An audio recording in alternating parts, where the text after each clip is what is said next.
I'm Sheila from To Love, Honor, and Vacuum with some more marriage thoughts for today. A while back, I did one of these vlogs where I was talking about how it's important, if you are upset in your marriage, not to think about all the stuff that he is doing wrong, but to look at what you can do to make your marriage better. And I had a lot of emails after that from women saying, that's telling women that they can't be true to themselves. If you say that you need to change in order to be happy in a marriage, then you're not being true to yourself, and that is wrong. Well, I'd like to try to deconstruct that argument a little bit because I don't think it makes a lot of sense. Here's what it's actually saying. It is saying that if you change in your marriage, you're not true to yourself. But let's go back to what we were asking our husbands to do. If we are saying to our husbands, you need to change to make me happy, then you're asking your husband to not be true to himself. Well, that's not really what we meant, was it?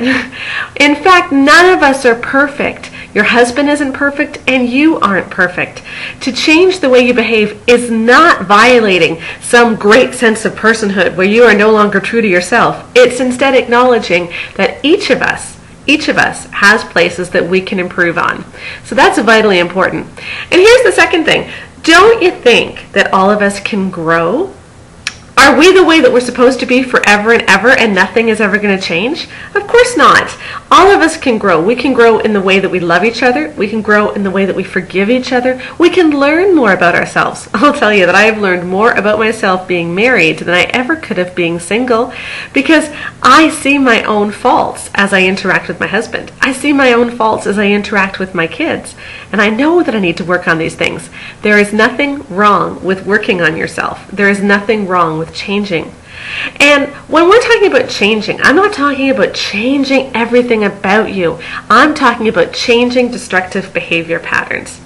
If you are expecting him, for instance, to communicate in the way that you communicate, and if you start to feel really upset when he's not affectionate all the time, if you start to get really annoyed when he doesn't sit down and talk to you face to face, then you have two options. You can continue to be mad at him, or you can say to yourself, maybe we communicate differently. Maybe we're looking for different things in this marriage. How can I communicate in a way that he understands? I think too often we have this idea that marriage is supposed to make us happy, that we are exactly fine, exactly the way we are, and if there's something wrong with the marriage, he is the one that has to take steps to change it. If you have that attitude, your marriage is never going to get better. It really isn't, because you will always be judging him for what he's doing wrong, rather than asking, what am I doing wrong? What can I do to improve things? Instead of always asking for him to change, think about how you can change your behavior.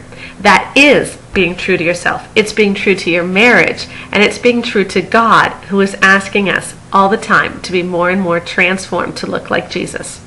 I'm Sheila Gregoire, and every Wednesday we talk Wifey Wednesday on To Love, Honor, and Vacuum, where we discuss marriage. So please come back and join me at tolovehonorandvacuum.com. And don't forget my new book that's coming out in January, The Good Girl's Guide to Great Sex. I know you're going to enjoy it.